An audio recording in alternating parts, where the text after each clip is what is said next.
I'm just so happy. I'm fantastic.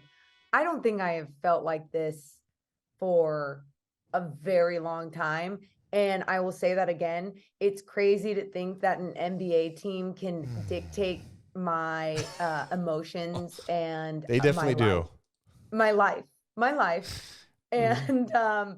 And I'm okay with that, especially when I get to feel this. This is why you stick through all the bad, because this feels so good. And it doesn't matter, Deuce. It's it's not, I'm not getting too high on this either. I'm not one of those people that's just like, it's gonna keep going up. You're gonna win every game now, undefeated from here on out.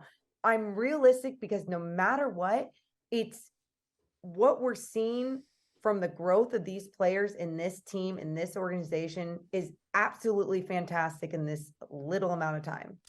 Well, it got a little crazy at the end, right? And I think something I said on my WebEx hit on NBC Sports tonight was I'd much rather learn from a win than learn from a loss.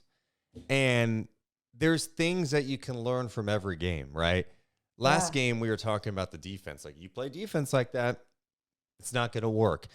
I think tonight the takeaway is all right, you've closed games really well this year. Tonight was a bad example of closing, and you escaped a bit tonight. But they were able to escape because of what happened in the third quarter. It's because of how they came out in the third quarter. And I think that's where I start with, and we'll go over the fourth quarter. But to me, Morgan, like last game, I went back and watched every defensive possession against the Pistons, and the amount of breakdowns I saw, the Kings did not play their typical game. It's a team that's done a very good job, number one in defensive rebounding, doing a great job with second chance points. They were doing much better defensively at times, although not perfect. There were some just fundamental miscommunications that they messed up against the Pistons. And tonight, it was a much better effort from the start, specifically the third quarter. The Kings got after it in the third quarter, and their defense, I think their defensive performance in the third quarter was their best defensive performance of the season. I thought they were outstanding. What do you think? What jumped out to you about that third quarter? You keep saying that about their third quarter. I saw your tweet about their third quarter, and I can tell you what stood out to me, but you are saying that statement with so much confidence. What was it about their defense that looked so special to you in their third quarter that makes you use that statement? Memphis is a physical team. And I know Ja got his later. I thought they did a good job on Ja. They were getting their hands. They were being on the ball. They were being disruptive. They Yeah. forced 5 turnovers in that third quarter. Um, they had 3 steals in that third quarter. They were everywhere. And honestly, they probably should have been up more. But outside of Herter, Barnes, and Fox, nobody could hit a three tonight. Those guys carried them. They hit 13 of the Kings' 15 3-pointers in the game tonight. Kings missed a ton of wide open looks that I thought could have been like backbreakers in that moment. But they got after it. They were physical. They were engaged. They were making the right plays. They were rotating well. They're communicating well. They were doing kind of everything they did not do against the Pistons. And that's So how they were able to have that lead going into the fourth. what I liked about that third quarter and everything that you were saying about how good their defense looked, I feel like it didn't look chaotic. Like it looked very under control in the way that they were trusting each other. They made those adjustments from what they weren't doing in that first half, especially. You saw times that there were still guys in the wrong places, or not putting enough perimeter pressure on and allowing some of their bigger guys have to deal with so much more in that second line of defense. So it was really nice to see them kind of put all that aside, figure it out in the third quarter, whatever the message was at the half. I'm just so glad that they actually bought into it. And you're exactly right. If they didn't have that type of third quarter, then everything that they screwed up in the fourth, it would have ended in a loss. I'm just floored by the fact that this team is 10-6 after an 0-4 start. 7 in a row for the first time since November 2004.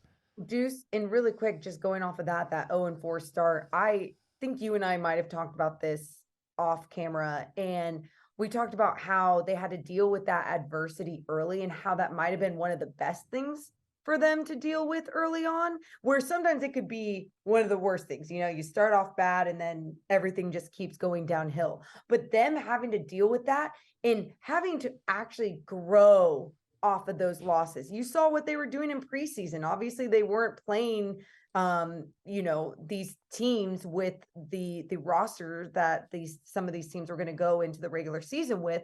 So they were finding their wins, they were finding their grooves. And then when everything was thrown at them all at once with the NBA regular season, it was like, okay, how can we adjust and even grow more off of these losses? The Kings held the Grizzlies in the third quarter to 17 points. So they outscored them 24-17. It felt like it should have been more. The Grizzlies ended up with 18 turnovers in the game. Sacramento had 20 turnovers. And it's not often you can have 20 turnovers on the road and win a game. That's another shocking stat in this one. They didn't shoot great all night. They missed a lot of looks. They got going really. Was it in the third quarter? Let me double check here. I have so many windows open right now. So what's crazy about that third quarter I'm looking at? Yeah. They got it going in the second. They shot 68% in the second quarter. You know, in the third quarter, when they held them in the check, the Kings shot 32%. Wow. But they held Memphis to 29, and Memphis was 1 of 8 from 3. So I don't know. I was just really encouraged by what I saw there. I think that the biggest issue, though, was what happened at the end of the game. You know, Harrison Barnes hits a 3 that puts him up 12. Here's how that sounded from G-Man. Ball fake inside, hands to Herter, sets a screen. Kevin rolls to his left, looks and finds Fox, swings quickly to Barnes, quick release for 3. He's got the triple. Harrison Barnes has knocked down a season-high 4 3-pointers tonight, and the Kings have got that lead back to a dozen at 102-90. It was 102-90 at the 4:08 mark. Just saying, you feel pretty good. Just say, hang on. Really good. Morgan, hang on to the ball. You score a couple of points, it's over. I even text Morgan at one point. I'm like, hey, Morgan, do you realize that the Kings' season low in points allowed is 108? I think they're going to be able to hold them under that. Memphis ends up getting to 109. What was the biggest reason you think they kind of fell apart late in that game? What stood out to you? Was it Memphis's physicality? Were they panicked? What jumped out to you about the Kings' finish? Well, and a couple of things, and I'll answer that too, but a couple of things that you're going off. You talked about the team with 20 turnovers. You were texting me about that too. 9 of those were coming in the fourth quarter. So Yeah. it was it's crazy to see how they were playing. And then now going into that crunch time and what was happening. Obviously, they weren't taking care of the ball, but you're right, Deuce. The physicality of the Grizzlies, it just went up like 4 notches. And there was times where I thought the officials could have called a foul, but they were setting the tone like, we're going to remain this physical the rest of the games. So you're going to have to call fouls the rest of the games if that's the way that you want this one to go. I think they did a great job of just picking up the intensity, but then also the Kings, they didn't keep playing their game. They were trying to dribble out the clock. They were trying to play slow. They were playing a little scared, a little bit more timid. I think the crowd was getting into it, and that was also affecting them. All these little things were affecting them there at the end. You saw some of those passes, some of those turnovers there with Monk just tossing it over to Fox and Fox not being able to catch it. And then another one just baseline out of bounds. They're trying to get it in the backcourt. There were so many dumb little mistakes, and no one was paying attention to detail at the end of that game, which was really confusing. But you mentioned it, Harrison Barnes, he was huge in crunch time. He had some huge free throws, and every time they passed him the ball, you could feel like this sign of relief from everyone, because they were like, we trust our vet, we trust our guy. And that's what Harrison Barnes is really good at doing. Wait, are you talking about the same Harrison Barnes that people were saying he was done? Is that the guy you're talking about? Yes. Okay, I just want to make sure. The guy who, in back-to-back games, has been monstrous for the Kings. He had 26 points tonight. He made all of his free throws. He was 8 of 8 from the line. He hit some big threes in the fourth. He was 4 of 8 from downtown, 7 of 13. Biggest disappointment with him, he did have some turnovers that you didn't love. He had 5 turnovers, but HB has been money. And you're right. Kind of his veteran presence, that calm. You're like, okay, he's going to knock down some free throws here. I just felt like they did panic a little bit. It's like, look, you have to handle pressure a little bit in those situations.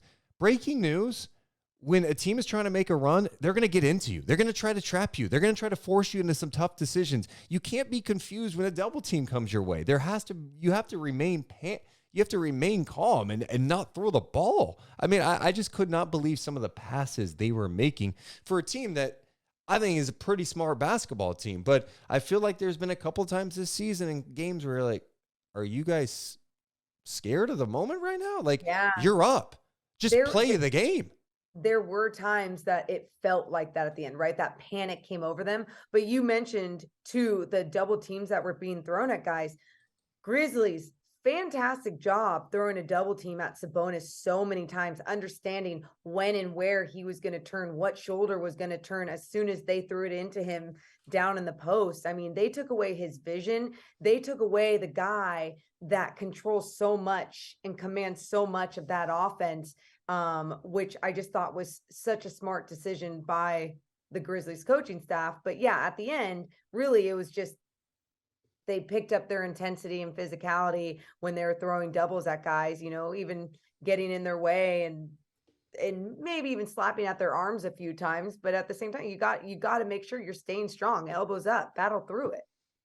The one guy that they could not stop was De'Aaron Fox. Now he drives. He goes to the hammer. Misses it. Rebound. Harrison Barnes in traffic. Clears. Gives it up to Fox. Skips along with the dribble. Hesitates. Crossover move. Accelerates in the paint. Lenient 10-footer. He's got the bucket. And De'Aaron Fox has another 30-point ball game. It's the 6th time this season that the Fox has gone for 30 or more. 104-93. De'Aaron Fox. Another 30-point game. G-Man mentioned his 6th 30-plus point game this year. He did that 12 times all of last year. De'Aaron Fox tonight, 32 points. He had 8 rebounds, 6 assists on 11 of 21 shooting. He hit 5 of 8 from downtown. He was 5 of 6 from the line. He also had 4 steals and just 1 turnover. What jumped out to you about Fox? I really think it was what he was doing on the defensive end. You saw times when he was staying vertical with guys when they would take him to the paint. You saw times his hands were in the passing lanes, just being super aggressive, locked in defensively, understanding what he needed to do on that floor on such a different level. Just the effort was there all night from De'Aaron Fox on that end of the floor. And then this guy said it the other night. I wish I had the quote right in front of me. I can take any shot anywhere, anytime, or some shit, like something along those lines. Something to those lines. Yeah, I can get to my spot anytime I want. Yeah. Yeah. And he's right.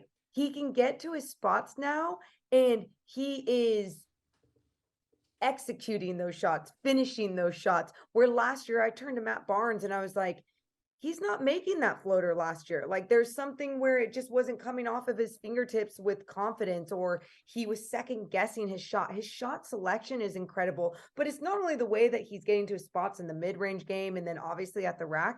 Some of those threes he hit tonight, I mean, were just absolutely incredible. That cross and 3 he had was disgusting. Like, I'm like, wait, De'Aaron Fox is doing this now?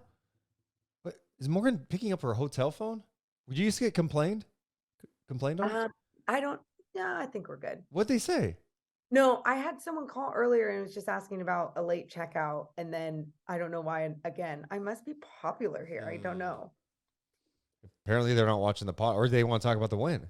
Do you want me to go tell them to turn on the pod? Yeah. Or if they have thoughts on Fox. Anyway, that crossover and 3 he had was disgusting.